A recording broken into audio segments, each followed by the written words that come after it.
Dear students, आज हम कक्षा 10 की एनसीईआरटी की जो मैथमेटिक्स की बुक है उससे जो चैप्टर नंबर 10 है वो वृत्तों से संबंधित क्षेत्रफल उसके बारे में अध्ययन करेंगे। हमारे पास उस चैप्टर का अध्ययन करने से पहले कुछ परिभाषाएं हैं जिनको हमको समझ लेना बहुत ज़रूरी है ताकि हमें जो चैप्टर है वो बहुत ही अच्छी तरीके से समझ में आ सके। हमारे पास इसमें दिया गया है, देखो जैसे कि आपकी स्क्रीन पे दिखाई दे रहा है कि वृत्त की परिधि किसे कहते हैं, परिधि या वृत्त का परिमाप किसे कहते हैं। ये अगर हमें पता होगा तो हम आगे जो क्वेश्चन सॉल्व करेंगे वो बहुत ही हमारे लिए आसान हो जाएगा। तो सबसे पहले इन परिभाषाओं को ही पढ़ते हैं। आप लोगों को ये भी कहना चाहूँगा कि इन सभी डेफिनेशंस को आप अच्छे से याद कर लें, इनके फॉर्मूले जो है वो याद कर लें ताकि जो है आपको क्वेश्चन सॉल्व करते हुए इसके बाद जो अगली वीडियो आएगी उसमें हम इसके जो एक्सरसाइज होगी उनको सॉल्व करेंगे। तो इसमें आप लोग देख लीजिएगा पहले परिभाषाएं किस किस तरह से दी गई हैं। तो सबसे पहले दी गई है वृत्त की परिधि। परिधि जो होती है वो डेफिनेशन के अकॉर्डिंग वो ये होती है कि वृत्त के चारों ओर एक चक्कर लगाने पर जो दूरी तय होती है उसे वृत्त की परिधि या वृत्त का परिमाप कहते हैं। इसका जो फॉर्मूला है, सूत्र जो है परिमाप ज्ञात करने का, वृत्त का परिमाप ज्ञात करने के लिए वो होता है 2πr। ये आप सभी जानते हैं 2πr। ये अगर नहीं जानते तो इसको याद कर लीजिए 2πr। पाई एक नियतांक होता है जो आगे चल के हम बताएंगे कि पाई का मान कितना लिया जा सकता है, किस तरह से हम इसको जो है इसमें फॉर्मूले में पुट करेंगे, किस तरह से नहीं। उसके बाद आर जो है वो यहाँ पर त्रिज्या है और त्रिज्या की जो डेफिनेशन है वो यहाँ दी गई है, आप देख सकते हैं।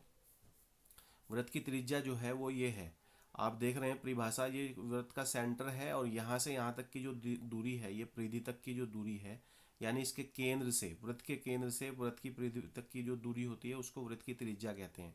अगर इसको हम यहाँ से यहाँ तक पूरा मिला दें, इसकी पूरी जीवा यहाँ तक मिला दें परिधि के दूसरे बिंदु तक सीधे सीधे, तो ये एक व्यास बन जाता है। और व्यास जो होता है हमेशा वो त्रिज्या का 2 गुना होता है। जैसे कि यहाँ बताया गया है ये d/2, त्रिज्या बराबर d/2। d मतलब डायामीटर यानी व्यास। इस तरह से हम जो है इसको समझ सकते हैं आराम से, बहुत सावधानी से। उसके बाद जो है आप देख सकते हैं वृत्त के व्यास और त्रिज्या में ये संबंध बता दिया गया है। व्यास के बारे में और त्रिज्या के बारे में क्या संबंध है ये हमें बता दिया गया है। आप इसको याद कर लेंगे बहुत अच्छे तरीके से। वृत्त की परिधि जो होती है और जो त्रिज्या होती है और जो व्यास होता है उनमें सब संबंध बताए गए हैं। उसके बाद आगे जो है हमें वृत्त के क्षेत्रफल के बारे में बताया गया है। क्षेत्रफल आप जानते ही हैं, जब कोई वस्तु होती है वो कितनी स्थान घेर रही है, कितनी जगह घेर रही है, उसी को उसका क्षेत्रफल कहते हैं।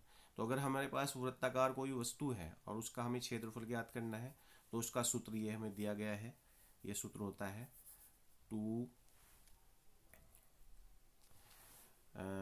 वृत्त का क्षेत्रफल जो होता है वो ये होता है πr²।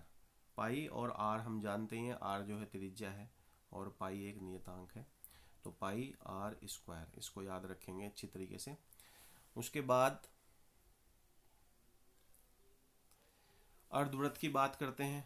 अभी हमने पूरे वृत्त की बात की, अब अर्धवृत्त की बात अगर हम करेंगे, अर्धवृत्त का अगर व्यास हमें निकालना हो, अर्धवृत्त का अगर परिमाप हमें निकालना हो तो परिमाप में हम क्या करते हैं। देखो अर्धवृत्त जो होता है वो आप देख रहे हैं, अर्धवृत्त जो होता है वो आपको दिख रहा है, इस तरह से दिया गया है हमारे पास और ये होता है। तो हम क्या करते हैं इसमें, ये पूरी ये डिस्टेंस जोड़ देंगे इसके साथ। अब ये क्या चीज़ है, ये तो हमारा डायमीटर है, व्यास, और ये क्या है, ये परिधि का आधा है। तो परिधि का आधा कितना होता है, πr। तो इस प्रकार से d + πr, ये अर्धवृत्त का परिमाप हो गया। अब अगर अर्धवृत्त का क्षेत्रफल ज्ञात करेंगे तो अर्धवृत्त का क्षेत्रफल जो होता है वो जैसे कि फॉर्मूले में दिया गया है πr²। पूरे वृत्त के क्षेत्रफल को 2 से डिवाइड कर दो, 2 से भाग दे दो, तो अर्धवृत्त का क्षेत्रफल आ जाता है। उसके बाद अगर हमने चतुर्थांश की बात करें, यानी अर्धवृत्त को भी 2 बराबर भागों में अगर हम बांट दें, जैसे ये है और ये जो है पार्ट, इसको हम चतुर्थांश बोलते हैं, यानी वृत्त का 1/4 भाग। तो इसका क्षेत्रफल ज्ञात करने के लिए हम क्या करेंगे, पूरे क्षेत्रफल जो होता है वृत्त का उसको हम 4 से डिवाइड कर देंगे, क्योंकि 4 पार्ट्स हमारे पास बनने हैं। तो इन सूत्र को अच्छी तरह से नोट डाउन कर लें और याद कर लें। उसके बाद जो बात आती है वो आती है त्रिज्य खंड की। आप देख रहे हैं त्रिज्य खंड। त्रिज्य खंड के बारे में क्या होता है, त्रिज्य खंड ये डेफिनेशन दी गई है कि वह एक वृत्त के किसी चाप के दोनों सिरों को इसके केंद्र से मिलाने पर जो क्षेत्र बनता है उसे त्रिज्य खंड कहते हैं। जैसे यहाँ पर चित्र में दिया भी गया है, आपके सामने देख रहे हैं आप, ये चित्र है यहाँ पर, तो आप लोग देख सकते हैं। अब ये जो त्रिज्य खंड है, ये त्रिज्य खंड मान लिया ये है, ये जो ब्लैक दे रखा है ये इतना भाग, ये त्रिज्य खंड है। ये एक चाप है ए से लेके बी तक। इसने इस पे कितना कोण बनाया है, इसने इस पे थीटा कोण बनाया है। तो अगर इस तरह के प्रॉब्लम्स की सॉल्यूशन करनी हो, यानी त्रिज्य खंड का क्षेत्रफल अगर हमें निकालना हो, तो वो सूत्र है पाई आर स्क्वायर बटा 360 और थीटा। थीटा जो भी कोण यहाँ पर लिया जाएगा, आगे मैं इसमें बताऊंगा जब हम क्वेश्चन सॉल्व करेंगे किस तरह से हम लोग थीटा को यूज़ करते हैं। थीटा एक कोण है, जैसे मान लिया ये त्रिज्य खंड जो है 60 डिग्री का कोण बना रहा है या 30 डिग्री का कोण बना रहा है, तो थीटा की वैल्यू यही ली जाएगी, थीटा की वैल्यू 60 या 30 ली जाएगी।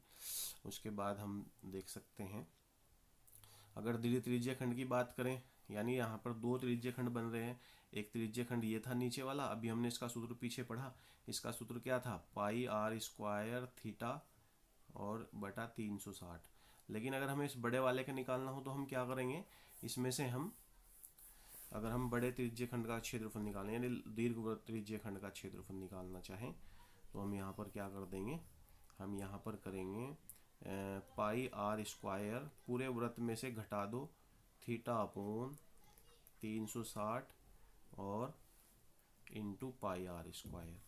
अब अगर यहाँ से पाई आर स्क्वायर कॉमन लेंगे हम, तो 1 माइनस थीटा अपोन 360 यानी 360, या कहेंगे पाई आर स्क्वायर 360 माइनस थीटा बटा 360।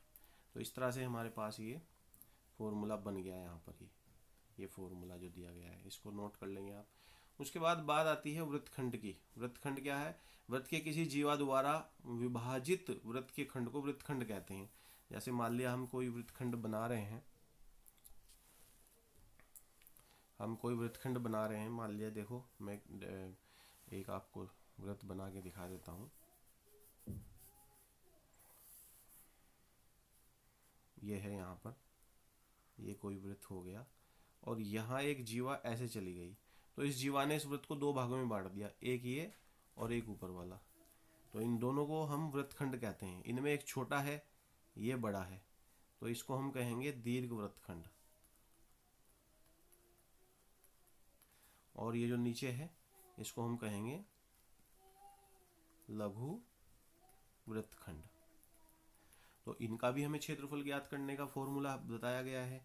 जैसे आप देख रहे हैं यहाँ पर आप देख रहे हैं किस तरह से हम इस सूत्र को देख रहे हैं। देखो ये है, यहाँ पर क्या है, ये है थीटा अपोन यानी pi r square theta upon 360 minus 1/2 r square sine theta.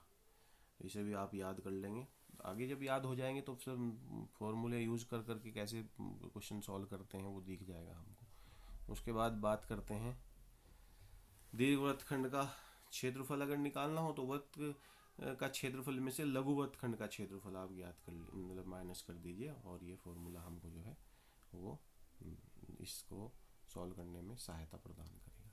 उसके बाद चाप की लंबाई। चाप की लंबाई आप जानते हैं, जैसे कोई सर्कल है, मान लिया जैसे कोई सर्कल है और ये हमारे पास चाप होता है। जैसे ये कोई सर्कल है, ये कोई सर्कल है, यहाँ पर ये मान लिया यहाँ से यहाँ तक, ये जो है ये चाप है, ये इस चाप की लंबाई है। इसका सूत्र क्या है हमारे पास, तो सूत्र चूंकि चाप की लंबाई का मतलब परिधि से संबंधित बात आ गई, परिधि, तो हम क्या करते हैं, ये चाप की लंबाई याद करने के लिए इस कोण को चेक करते हैं, ये सेंटर पे कितना कोण बनना है।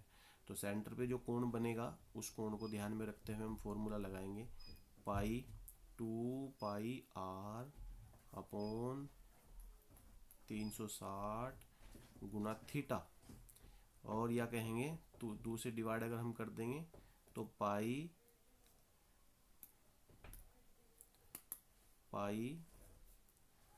आर थीटा बटा 180, ये जैसे कि यहाँ पर दिया गया है फॉर्मूला। उसी तरह दीर्घ चाप की लंबाई अगर निकालनी हो तो ये फॉर्मूला हमारे पास है, ये देखें आप, ये वाला फॉर्मूला। लघु चाप की लंबाई निकालनी हो, लघु चाप मतलब छोटा चाप, तो ये सूत्र है, और दीर्घ चाप की तो ये सूत्र है। इन दोनों से हम इसको सॉल्व कर सकते हैं। थैंक यू बच्चों, इसको ध्यान से नोट डाउन करें। अगले वीडियो में मैं आपको जो है जो एक्सरसाइज है हमारी उसका सॉल्यूशन दूंगा।